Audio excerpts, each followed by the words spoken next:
Hello everyone.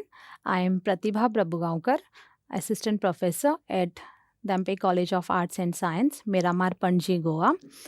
This today's session is for Bachelor of Science Botany students, Semester 3, Course Code BOC 103. Course title is Plant Anatomy and Embryology. Title of the unit, Unit 3, Secondary Growth, and module name is Economic Importance of Wood Elements. Module number is 22. In this session, we will study the structure of the wood element and the economic importance of wood elements. At the end of this module, you will be able to explain the structure of wood elements and states the economic importance of wood elements. Secondary xylem is commonly referred as wood. So, wood is a secondary xylem which is developed from lateral meristematic tissue, or which is also called as lateral cambium. The secondary growth in most of the plant is seasonal, that is, it occurs twice a year, resulting in the formation of new xylem tissues. And this secondary xylem or wood, it carries the function of transporting minerals and water. Now, wood is the fifth most important product of the world trade. So, as a result, vast quantities of wood are cut and processed by the foresters to provide fuel, fiber, timber, etc. Now, the secondary xylem or wood is a complex tissue, that is, it is a heterogeneous tissue which is composed of several different types of cells. They have tracheids, vessels, fibers, and parenchyma cells. The tracheids, they are the elongated tube-like cells which with tapering ends, and the cells of these tracheids, they are non-living and they are devoid of protoplast at maturity. They have thick lignified secondary wall, and the movement of water from one cell to another cell takes place by presence of a pit. Pit is the area where the cell wall becomes thin. So it favors the movement of water from one cell to another cell. The function of this tracheid is conduction, as well as it provides the mechanical support. Next component of the secondary xylem is vessels. Now these vessels are composed of short tube-like cells. They are arranged as a series in end-to-end fashion to the long axis of the organ, and these vessel elements, they are shorter in length than the tracheids, but they are larger in diameter. The cells are also non-living and they are devoid of protoplast at the maturity. And the function of this vessel is to transport the fluids. Next is the fibers. These fibers are elongated dead cells, and there are two main types of xylem fibers: fiber tracheids and libriform fibers. And the function of this fiber is to transport the fluid and provide the mechanical support. Another type of cells which are found in the xylem tissue is parenchyma, and these are brick-like cells. They are normally live for many years. These are the only cells of the xylem elements which are living. And the wood with the living parenchyma is called as sapwood. When the cells die, the wood is called as heartwood. And this parenchyma, it occurs towards the center of the tree. Coming to the economic importance of the wood elements, now based on the arrangement of these various types of cells, characters of the wood are used in the identification. And some of the most important morphological characters that are of value in distinguishing between the woods are porous and non-porous woods, rays, sapwood and heartwood, and the grain and the figure.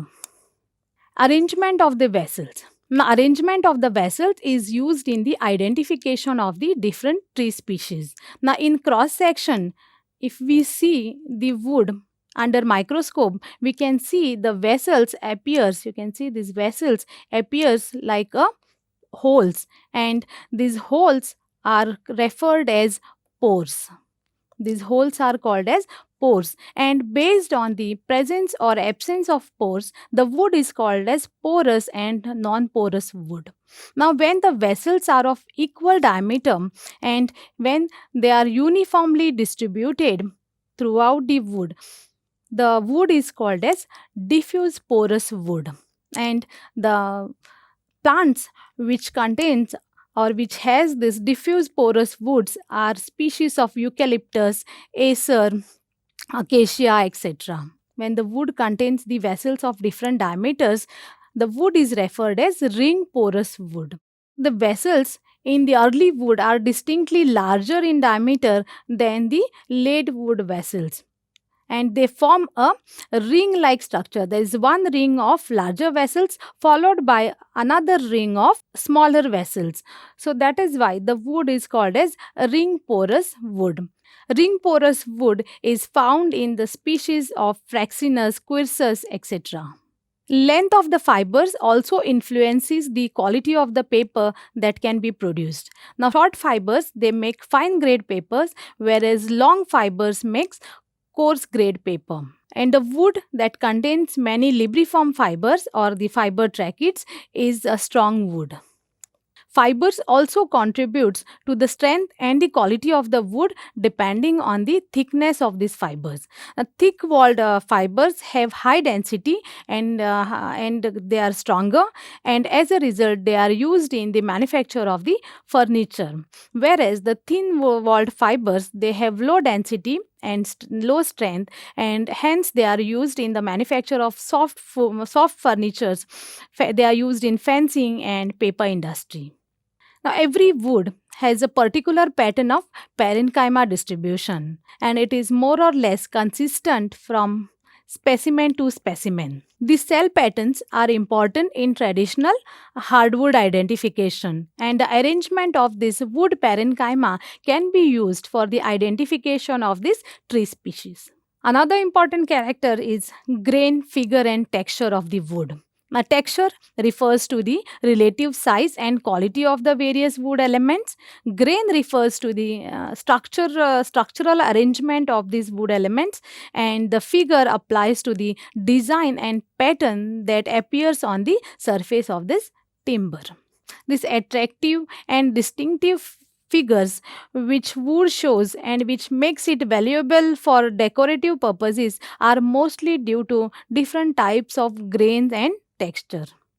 Another important character is sap, sapwood and heartwood. Now, at first, all the cells in wood are physiologically active. Later, many of them lose this property and they become mere skeleton, serving only to give the strength to the tree. Now, there are two distinct areas developed because of this. A light color outer region called as sapwood and dark inner region is heartwood. So, this is the heartwood inner region and outer region is sapwood. The older dead cells of the hardwood become highly colored and they are very resistant to the decay. And such hardwood is capable of high polish and is in great demand in the cabinet making, furniture, and other high grade woodworking industries. These are my references. Thank you.